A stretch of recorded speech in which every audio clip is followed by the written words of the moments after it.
am the Clifford, and I know many things, for I walk by night. I know many strange tales hidden in the hearts of men and women who have stepped into the shadows. Yes, I know the nameless terrors of which they dare not speak. The Whistler's strange story, Gratitude.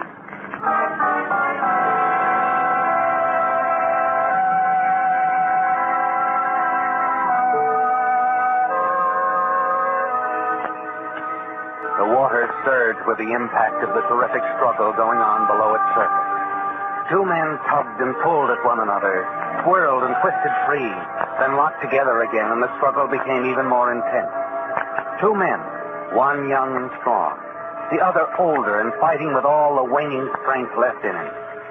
Finally, the young man clutched the older one and pushed up to the gurgling surface of the water, held him at arm's length, and landed a crashing blow to the older man's chin.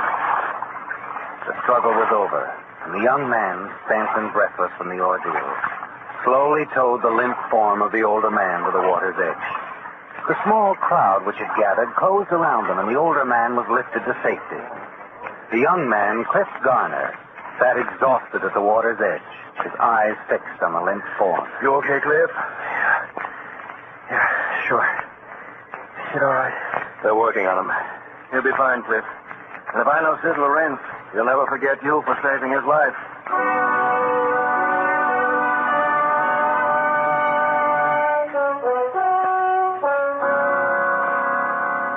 Yes, Cliff, you've done a fine thing. You've saved a man's life.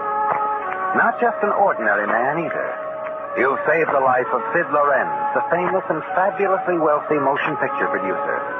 And the studio's buzzing with the account of Sid's fall from the superstructure on the set into the tank. And the courageous efforts of the stuntman in the picture who saved him. You, Cliff. It feels good to be a hero, doesn't it? And you're certain that Sid will reward you handsomely for saving his life. Several evenings later, you're the guest of honor at a party in Sid's beautiful hillside home. Helen's with you. Helen Ames, the pretty little movie extra, beaming with pride. Listen, everyone. Listen. Can you all hear me? Thank you. I want to propose a toast to the man who risked his life to save mine. My eternal gratitude to Cliff Garner. Thanks, Mr. Lorenz. Oh, not at all, Cliff. Okay, everybody. How about some dancing now, huh? Go on, Cliff. You and Helen dance. I want you youngsters to enjoy yourselves. Oh, we will, Mr. Lorenz. Come on, Cliff. I want to dance with a hero. Huh? Oh, sure. Anything wrong, Cliff? You don't act like the man of the hour. I don't feel much like an idiot. Let's forget it, huh?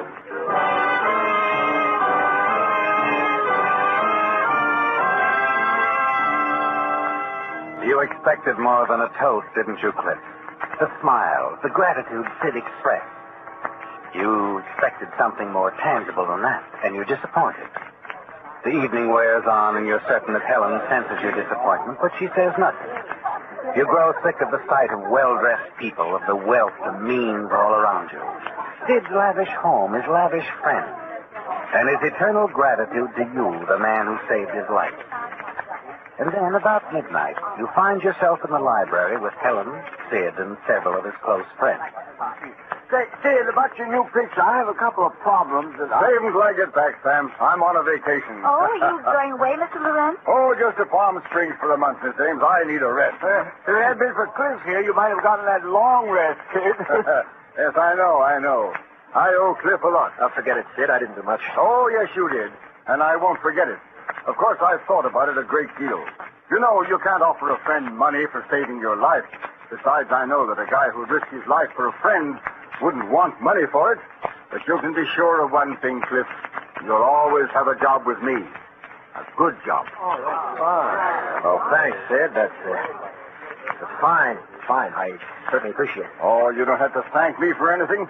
Oh, say, you folks ever know how Cliff and I happened to get together? No, I never heard. How did it happen? Well, when I first met him, he was a college student getting a degree in literature, wasn't it, Cliff? Yeah, that's right. Medieval literature. One of his professors recommended him to me when I was doing a period picture. And Cliff helped us keep it authentic. And he did, too. Did a good job. Well, why'd you switch to stunning, Cliff? Money. After Uncle Sam made a paratrooper out of me, I found that I could do more tricks with my body than I could with my mind. And get more for it. Medieval literature doesn't pay much rent, you know. No, but it's a great wealth to have, your knowledge of literature. Oh, by the way, that reminds me. I want to show you people something. Oh, you'll especially appreciate this, Cliff. No, I haven't shown them to many people. Well, you'll have to move back a bit. Move back a bit, Cliff. The wall stays right behind you. Oh, I'm sorry. Oh, that's all right. That's all right. Now, let me see here. Your eyes follow the movement of Sid's hand as he works the combination of the wall safe. Without consciously meaning to, your mind registers the exact movements that he makes. 8 right, 10 left, 12 right, 3 left. And then consciously this time, you repeat the numbers in your mind until you've memorized them. And as soon as you can, you'll write them down while they're still fresh in your mind. Sid is taking something from the safe and has brought it over to a better light, and you follow him. Suddenly quite secure in your new knowledge. Ah, there they are. Original German manuscripts. How's that for a medieval treasure, Cliff? They're wonderful, Sid. They're marvelous. Gottfried von Strasbourg, 12th century Germanic poet. Karl von Sommer, Austrian philosopher. Gustav Fleming. They're the real thing, all right, Sid. I knew you'd appreciate them. I paid $100,000 for them, and I wouldn't sell them for $1 million.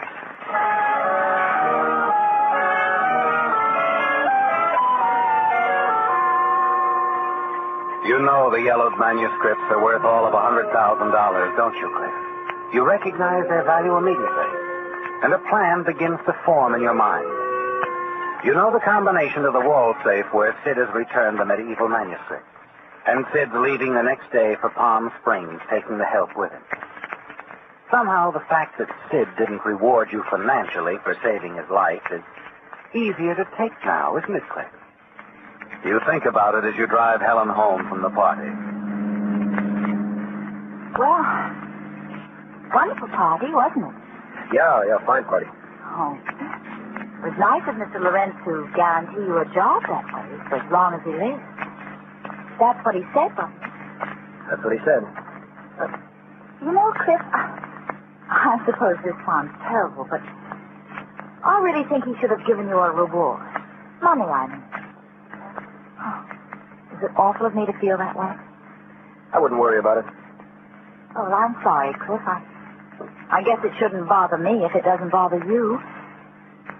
It doesn't bother you, does it? No. Why should it?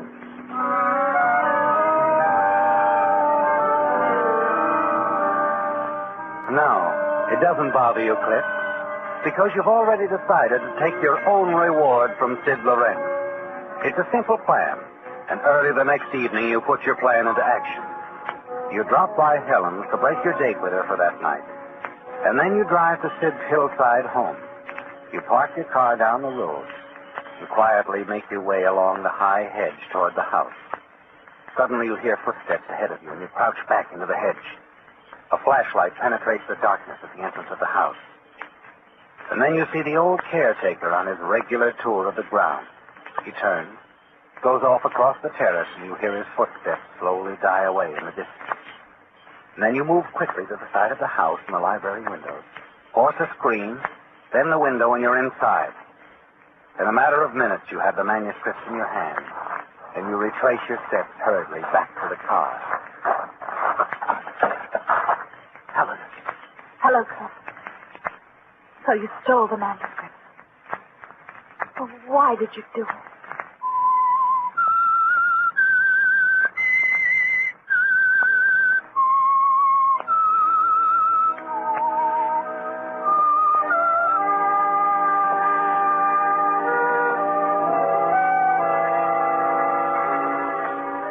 Everything was going smoothly, wasn't it, Cliff? Everything, until you found Helen waiting for you in your car. You had entered Sid Lorenz's home unnoticed, removed his priceless medieval manuscripts from the wall safe. Your idea of what Sid might have given you for saving his life. But now there's Helen to contend with. What's the idea, Helen? Why did you follow me here? Because I was afraid you might do this. Last night you didn't seem very concerned that Sid Lawrence hadn't given you a reward. Any money, I mean. You weren't mad enough, Cliff, or hurt enough. And I noticed how closely you watched Sid when he opened his wall safe. And it worried me.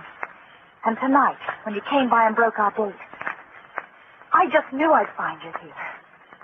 So I came too in a taxi. Come on, we're getting out of here. Cliff, you've got to take the manuscripts back. You don't want to steal. I did want... Please, listen to me. You're too nice a guy. You listen to me.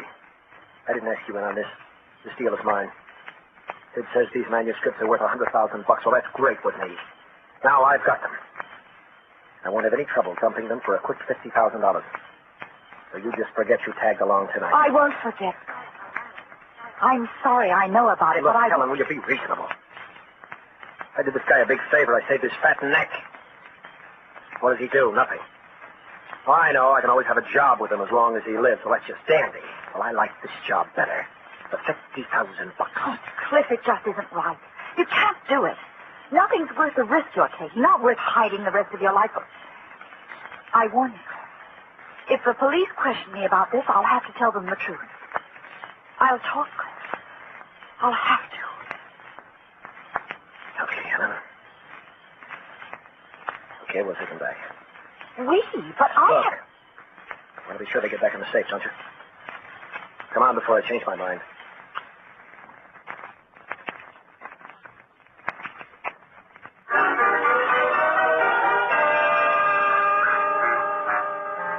And once again, Cliff, you make your way across the grounds of the Lorenz estate. The two of you move cautiously past a long row of trees, then out over the broad expanse of lawn bathed in bright moonlight. And then just as you reach the path to the terrace... Cliff! The caretaker. I forgot about him. Coming around this way. Let's get out of here. Oh, but... I said let's go. Hey, you there, hey! Hurry up, Helen. Hey, you two, stop!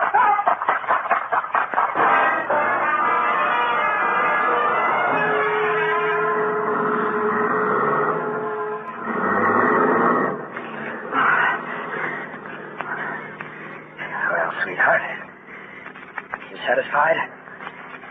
You almost got us caught, you know. Do you think he recognized us? He didn't get close enough for that. Oh, what are we going to do now? Exactly nothing. Oh, the manuscript. Look, if you think I'm going back there now, you're crazy. But you've got to. You've got to put them back. Not on your life. Cliff, I warn you. Save your breath.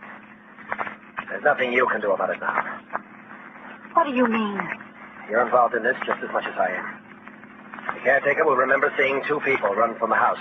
A man and a woman. Now you won't turn me in, will you, Helen?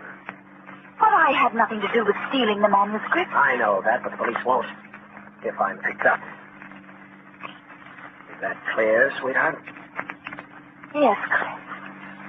You've made it very clear.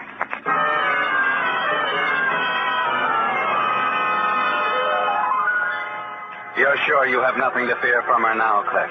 Helen will have to keep quiet, won't she? Because she knows you'll involve her in the theft if she talks. The two of you drive into town to her apartment without speaking another word. Then you return to your cottage at Santa Monica. Good night's rest. And the following morning, you hurry downtown to the Moncrief Art Gallery to visit an old college friend.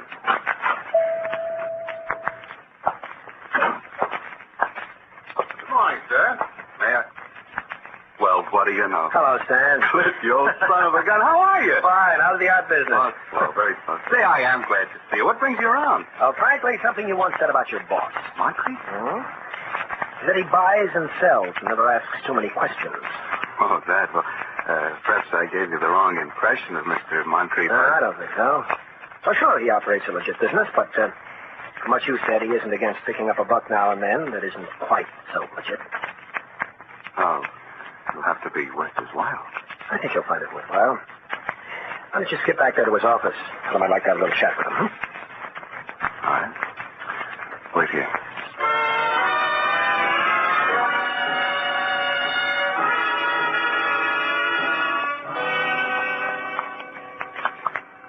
Well, Mr. Moncrief, you satisfied they're genuine? Oh, indeed, sir. May I ask how you were... How I got the manuscripts isn't very important. Oh, on the contrary, it's quite important. I understand, but there's nothing to worry about for the present. They won't be missed for at least a month. You're certain? I'm certain. The owner won't be back in town until the 25th. And then who knows when he'll look into his safe. I see. Well, then, that's time enough. I was told a lot of them was worth $100,000. Not on the market I'll have. No, I guess not. What do you think you can get for them? Ooh, possibly 60,000. 60,000. What's your cut? 30%. You are high-priced, aren't you? Okay, 30% it is, Mr. Moncrief. Good. Leave the manuscripts with me. I'll call you in a few days.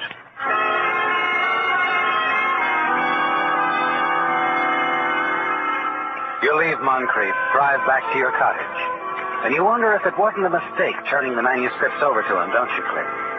30%, his share. It's more than you counted on, isn't it? In the days that follow, you wait for some word from him. And then one evening, he pays you a visit. Come in, Mr. Moncrief. Come on in. Thank you, sir. Sit down. How about a drink? No, thank you. No. I only stopped by for a moment to return this. What is it? The manuscripts. I discovered they belong to Sid Lorenz. All right, so what? In our agreement, I was to have a month in which to dispose of it. Sure. I told you Lorenz won't be back until the 25th. You haven't seen the evening paper? I know. Mr. Lorenz died of a heart attack in Palm Springs this afternoon. What? Yes. Annoying, isn't it? Now, of course, the estate will have to be settled. In a few days, his lawyers will be poking around in that safe of his. They'll discover the manuscripts are gone. Exactly. And when that news breaks, Mr. Garner, I don't want to have them on my hands. I suggest you put the manuscripts away before you answer the doorbell.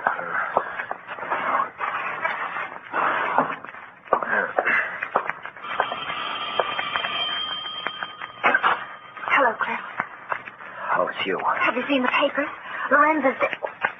Come on in. Mr. Garner, I really must be going. Now, wait a minute, Moncrief. Sorry we couldn't do business. Look, we can figure out something. I'm afraid not. Good night. Cliff, who was he? Never mind. Oh.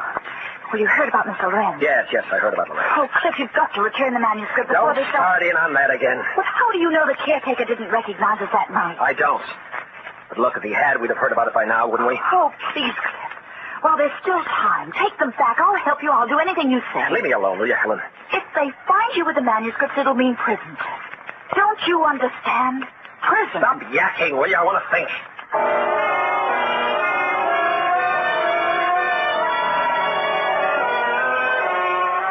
Yes, you've got to think it out, Cliff. Make up your mind what to do. You can put the manuscripts back into the safe where they belong. Have nothing more to worry about. Or you can keep them, hide them somewhere, and dispose of them once the affair blows over. And later, after you've dropped Helen at her apartment, you find yourself driving into the residential district, past the Lorenz estate, dark and seemingly deserted. You turn around and drive by it again and again, trying to make up your mind what to do with a roll of stolen manuscripts in your overcoat pocket. Then you make your decision. You turn into the main highway and head back to your cottage in Santa Monica. You know now that you can't give up the manuscripts. Not when they're worth $50,000 to you. The news of the theft is in the papers that weekend, isn't it, Cliff? Yes, the loss of the Lorenz manuscripts has been discovered by his lawyers. There's a mention, too, of the old caretaker in the news story. The fact that he saw a man and woman running from the house one night last week. And you're relieved to learn that he's unable to give a description of the two. Several times that day, you try to check with Helen by telephone, but she doesn't answer. The following morning, you receive a surprise visitor, Mr. Moncrief. I see by the papers, Mr. Garner, that the police are baffled. They have no lead at all. That's right. Still have the manuscripts? Sure. Why? Well, the news of the theft has created considerable interest among several of my old clients. They all seem quite anxious to buy the manuscripts. Is that so? Yes, one of them in Europe has made a very tempting offer, $65,000. I believe you should take it. That is a very tempting offer. Yes. Well, what do you say, Mr. Garner? Real anxious now, aren't you? Not as cautious as you were. Oh, but I am. We won't close the deal now. We'll wait a while, say 3 months until the affair cools off. In the meantime, you hold on to the manuscripts. You still want your 30%? Yes, that's right. No. As long as I'm going to have to wait that long, I might want to shop around. Find someone else to handle this deal at a smaller percentage. I don't think you will. There's no harm in trying. Don't get me wrong. I'd like to have you handle this deal. You're a very good man. But I still want to shop around. Unless you want to sell it up right here, Moncrief. Take 20% and it's all yours. Oh, dear, I do hate to haggle, really. And if your client will pay 65, he'll pay 70. You can peel the extra $5,000 off the top. Add it to your percentage. At least it would pay your expenses to Europe. Yes, I could do that, couldn't I? You probably had it in mind all along. All right, Mr. Garner, it's the deal. Fine.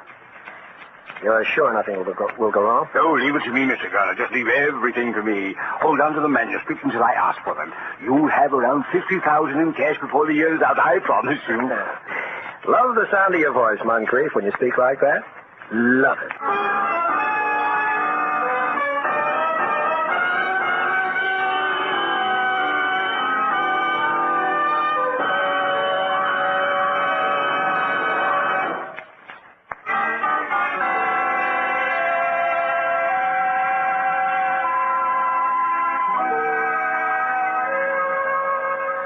It's worked out perfectly, hasn't it, Cliff? You've only to wait a few months or so. Moncrief will dispose of the manuscripts for you, and you'll receive over $50,000. You smile as you realize how close you came to losing it all if you had listened to Helen. If you'd replaced the manuscripts in the safe. Instead, you decided to keep them and gamble.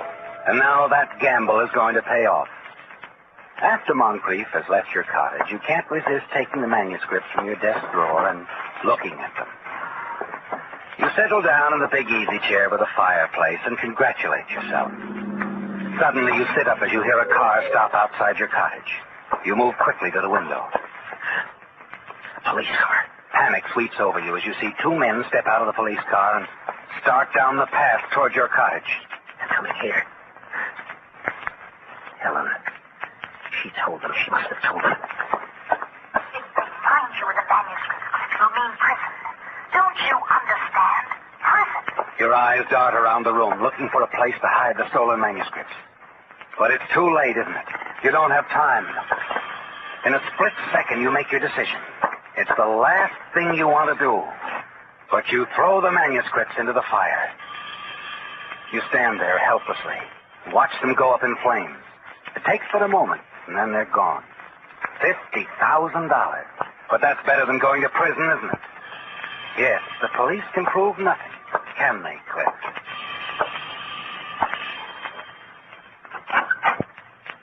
Yes? Lieutenant Fletcher's police department. May we come in? Sure. This is Mr. Jepson, Mr. Lawrence's lawyer.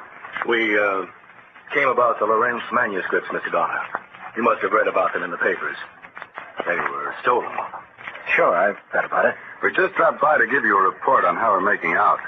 Don't worry, Mr. Garner. We'll find them for you. For me? Oh, you didn't know? Mr. Lorenz didn't tell you before his death? Tell me what? Why, Mr. Lorenz left the manuscripts to you in his will, in gratitude for your having saved his life. The Whistler has just brought you another of his strange tales through the facilities of the United States Armed Forces Radio Service, the voice of information and education.